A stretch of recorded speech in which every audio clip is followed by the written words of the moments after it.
해임 결정이 내려지면 추미애 법무부 장관이 국무총리를 통해 대통령께 해임, 징계 사실을 보고드리고 대통령이 결재를 하는 것으로 이 모든 사태가 종지부 찍어지게 된다는 점. 윤석열 총장이 돌아왔습니다. 어제 아시다시피 재판부가 한 판결은 제가 방송에서도 몇 번 말씀드렸습니다만 가능성은 낮지만 가능성이 있는 것은 원래 이런 이 가처분 신청의 경우에는 거의 수용을 해준다. 어제 나왔던 중요한 얘기는 이런 겁니다. 12월 2일에 징계가 꼭 열린다는 보장도 없는데 검찰총장 직에서 직위에 배제가 되면 나중에 이 해고가 무효가 됐을 때 금전적으로 검찰총장 직위가 해제된 것은 다시 회복할 수 없는, 즉 보상받을 수 없는, 제가 현장의 노동자라면 일주일 동안 일을 안 하면 거기에 대해서 직무가 배제가 돼서 일주일 동안 일을 못하면 나중에 소송을 통해서 그때 일주일 일 안 한 월급만 받으면 보상이 되잖아요. 근데 검찰총장이라는 직책 자체는 일주일이고 한 달이고 비우면 나중에 만약 윤석열 총장에 대한 부당해임 결정이 났을 때 월급을 일주일 주는 걸로 해결할 수 없는 중요한 자리라는 것이 판사의 판단이었던 겁니다. 할 수 있는 판단입니다. 대부분의 경우는 현직을 유지하면서 고용주와 다퉈볼 수 있도록 하는 내용이었기 때문에 그런 점에서 이해를 해주시면 되겠고요. 판사가 딱히 무슨 검찰 편이어서라기보다는 판사는 주로 힘센 사람 편입니다. 검찰총장, 재벌 총수 이런 사람들에 대해서는 그런 사람들의 명예를 지킬 수 있는 기회를 한 번 더 준다는 정도 의미에서 받아주시면 되겠고요. 어제 판단이 나오자마자 대검에서 검찰청 출입 기자들에게 문자를 보냈습니다. 5시 40분에 윤석열 총장님께서 출근하실 예정이라는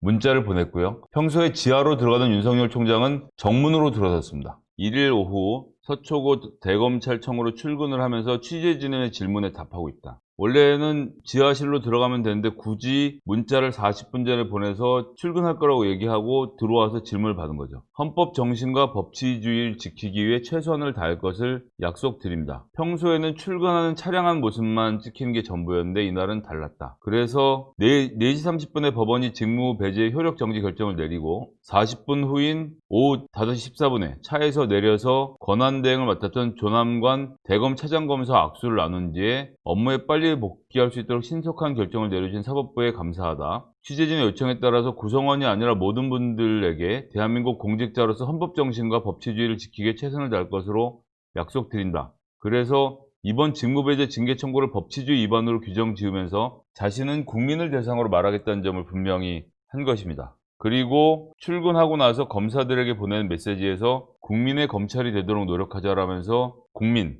이야기를 했고 검찰은 관행이라고 주장하고 있는 판사 정보 수집 같은 사찰 의혹에 대해서는 한마디도 하지 않은 상태인 거죠. 그래서 징계는 일단 4일로 연기가 됐고요. 그 과정에서 법무부 차관이 사표를 제출했죠. 어쨌든 검찰 역사상 최초로 있을 징계위원회 소집. 그런데 징계위원회 소집 요구자가 추미애 장관이어서 추미애 장관이 직접 회의를 주재할 수 없어서 차관이 주재를 해야 하는데 현직 검사로서 최초로 검찰총장에 대한 징계를 내리는 일을 해야 되는 것 아닙니까? 이것은 검찰 가족으로부터는 배신자로 낙인 찍히는 결과를 만들게 되겠죠. 검찰 가족으로부터 배신자로 낙인 찍히면 은퇴한 다음에 전관 예우를 받을 수 없게 되는 문제가 생긴 겁니다. 여기에 대해서 법무부 차관은 현실적인 판단을 한 거죠. 법무부 차관은 검사장 중에 가장 지위가 낮습니다. 법무부 장관 차관이 검찰총장보다 높을 것 같지만 법무부 장관이 여기 있고 검찰총장은 자기들 생각엔 여기 있고 법무부 차관은 이 한참 밑에 내려와 있는 구조거든요. 그래서 법무부 차관은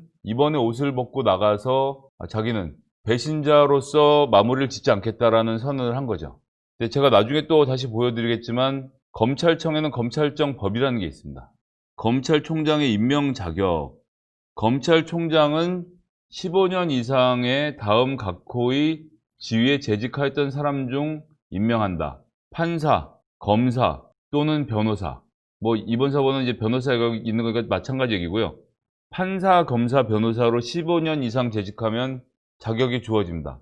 즉, 꼭 검사만 하라는 법이 없다는 이야기를 드리는 것입니다. 해서 검찰총장도 그렇고 법무부 차관은 더더욱 말할 것도 없습니다. 법무부 차관을 꼭 검사로 임명해야 하는 것은 아닙니다. 12월 4일에 징계하겠다는 결정이 났다는 것은 오늘 내일 중에 법무부 차관을 새로 임명하겠다는 이야기인 것이고요. 법무부 차관에 대한 임명권은 추미애 장관에게 있는 것이 아니라 대통령께 있는 것입니다. 즉 어제 벌어진 일련의 사태 이후 대통령께서 법무부 차관을 새로 뽑기로 결정을 하시고 12월 4일로 징계위원회가 소집된 것이기 때문에 징계위원회 소집은 그런 대통령의 의중을 포함해서 이루어진 일로 여러분들이 이해를 해주시면 되겠다라는 말씀을 드리겠습니다. 그래서 보시다시피 법무부 윤석열 징계를 4일로 요즘 연기가 되어 있는 상태인 건데요. 법무부는 충분한 절차적 권리와 방어권 보장을 위해서 검찰총장의 요청을 받아들였다.